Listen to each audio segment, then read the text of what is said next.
Hello, my biologist community. My name's Odin. My name's Nick. And my name's Pug. This is our video on plant reproduction and the environmental factors that influence it. Today we'll explore the four major plant groups: bryophytes, peridophytes, gymnosperms, and angiosperms, and how they reproduce. We'll also explain the difference between asexual and sexual reproduction, and discuss which method is more effective in changing environments. To make this even more interesting, we'll show examples from the world-famous environments.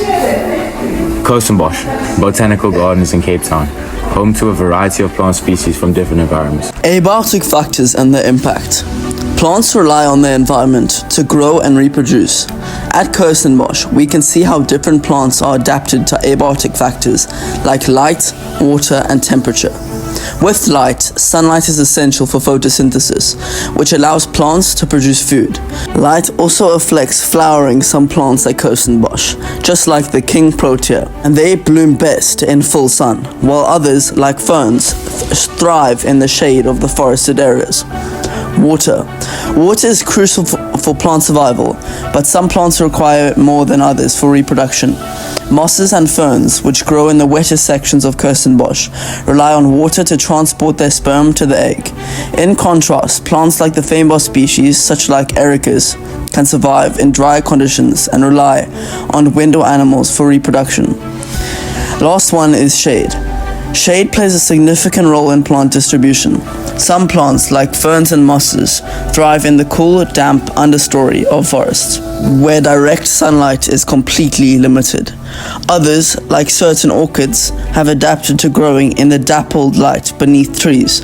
At Kirstenbosch, the tree canopy creates microhabitats, where shade-loving plants can grow and reproduce successfully. Extrovert sexual reproduction. Asexual reproduction allows plants to clone themselves.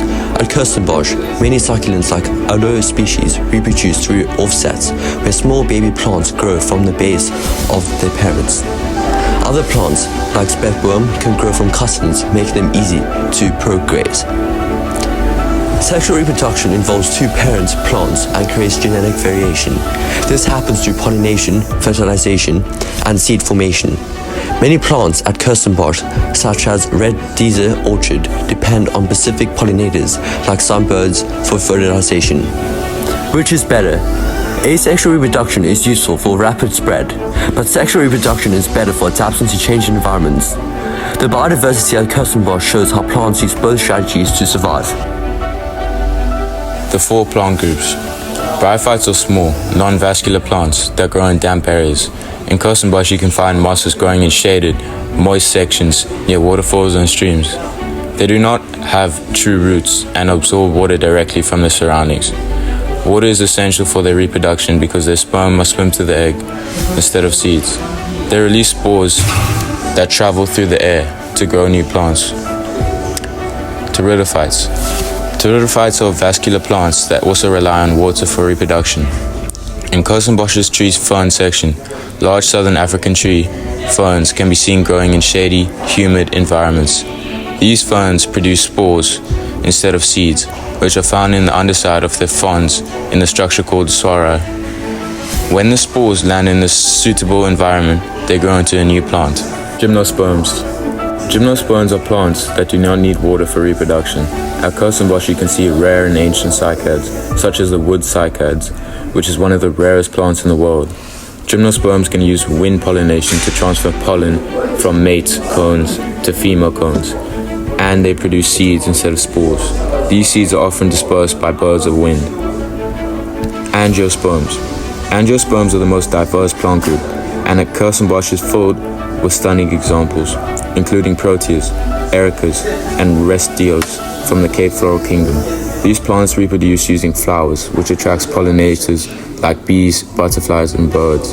The famous king protea is pollinated by birds, while other flowers rely on insects. Once fertilized, these plants form seeds inside of fruits, which helps in dispersal. Flower dissection and reproduction. Now, let's take a closer look at the angiosperm flower. We will dissect a stereolithizer, which is a bird of paradise flower, a plant that's commonly found at Kirstenbosch.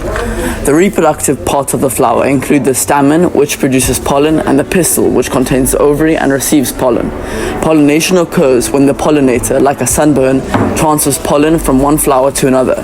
The fertilized ovary then develops into seeds, which can be spread by wind, animals, or water. In summary, plants reproduce in different ways depending on the environment. At Kirstenbosch, we can see how plants from different ecosystems have adapted. Some, like mosses and ferns, need water for reproduction, while others, like cycads and proteas, rely on wind or animals.